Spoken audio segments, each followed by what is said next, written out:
Hey guys, what's up? My name is Anthony, and welcome to another edition of Being a Sports Talk. So I watched parts of the Warriors-Raptors game last night. Honestly, I fell asleep right after the Kevin Durant injury, and let me tell you, watching that was one of the most disappointing, one of the most it just sucked the air out of the room kind of thing. Everyone just, you could just tell the emotions were running high and all those things. I wish the Warriors would have responded more after that. I wish they would have just ran them out of the building.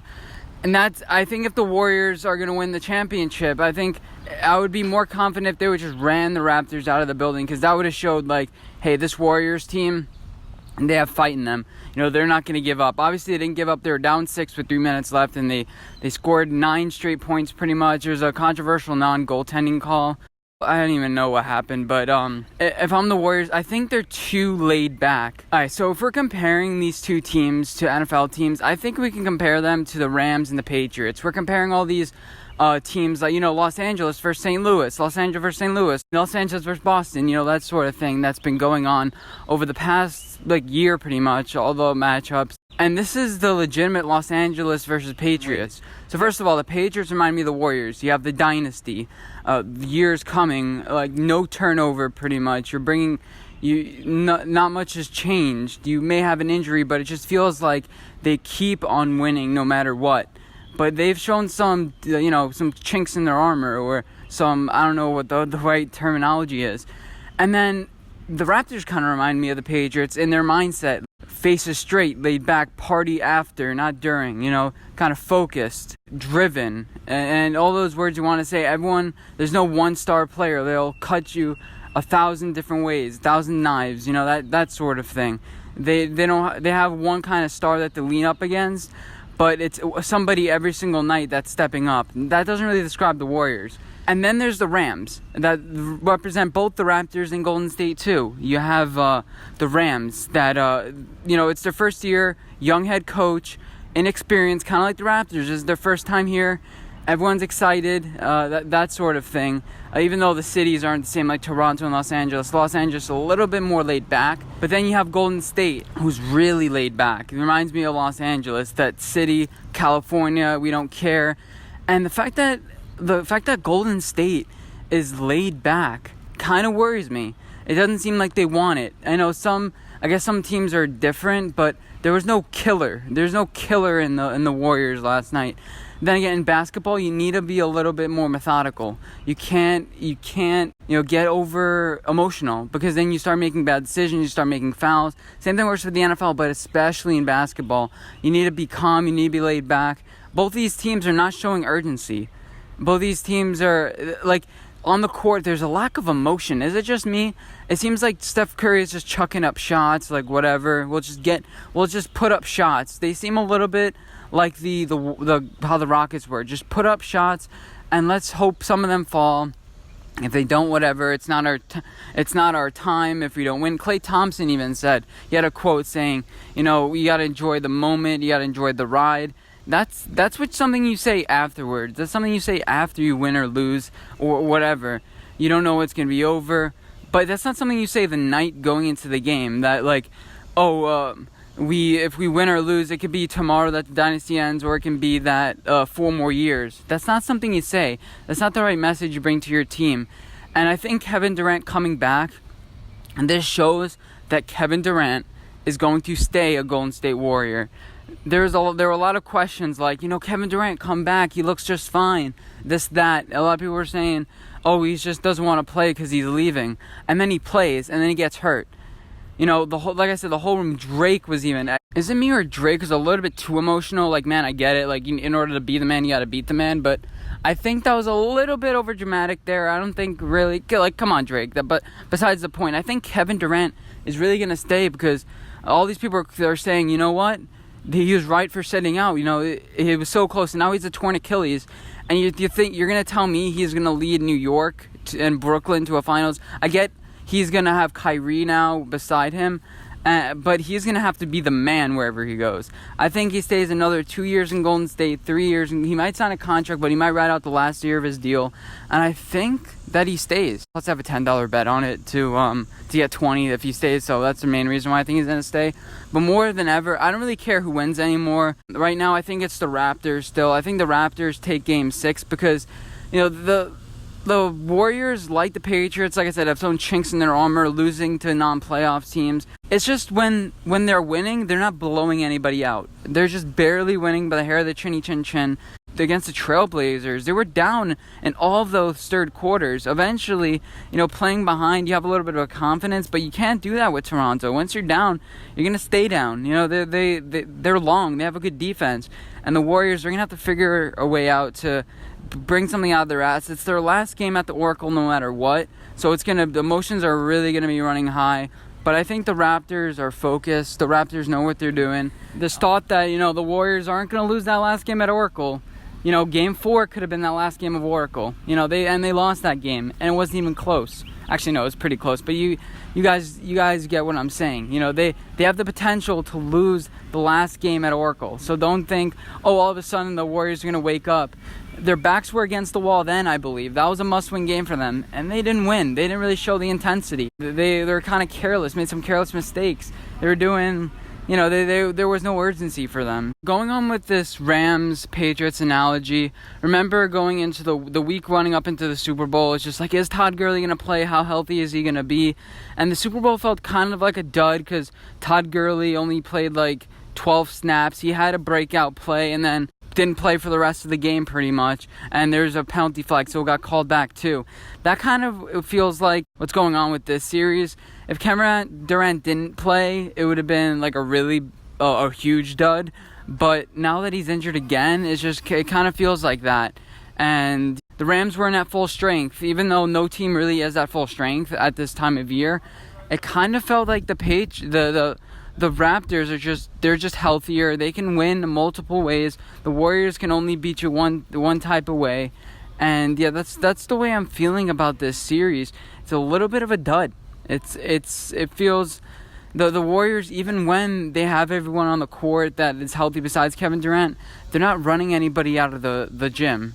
They're not beating teams by 20 points. They even against the Trailblazers, like I said, they were trailing in the third and only beating them by like 10 points a game. They're not really wowing you. And then again, that's kind of what the Patriots did. And then they popped, but it just doesn't seem like they have enough juice. The Patriots had a chip on their shoulder. They had something on their back, like, everyone's doubting us. The Warriors, kind of a little bit too laid back, kind of like too little Rams-esque. And yeah, so that's the comparison I'm driving. So I think Toronto wins. I think Toronto has a little bit more urgency than the Warriors, and I honestly think it's a better story because then Kevin Durant comes back, he plays, I make my $20, and everyone lives happily ever after for now. Just think about the repercussions of this one injury. Just think about it. Kevin Durant, he gets injured. That means the Raptors win, which means Kahwi probably stays, which means that what team was Kawhi looking at to join? Maybe the Lakers, maybe the Clippers. And now the Lakers don't get their marquee free agent.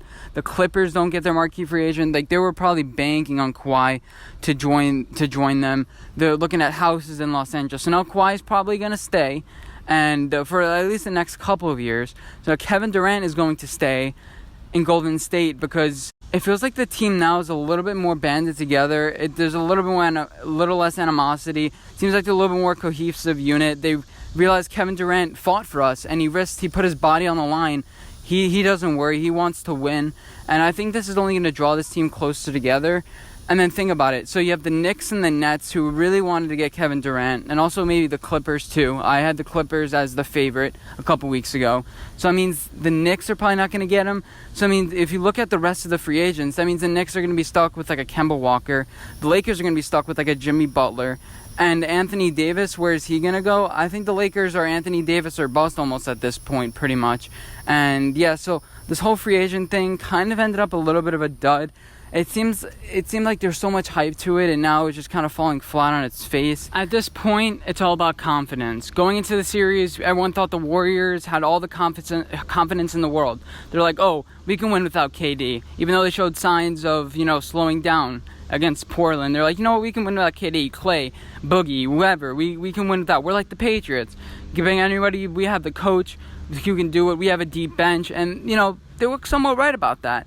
Now it just seems like they're just chucking up shots, and they're like, we need some luck to win. They think that the Raptors are better. It's told by their body language if you just look at the game.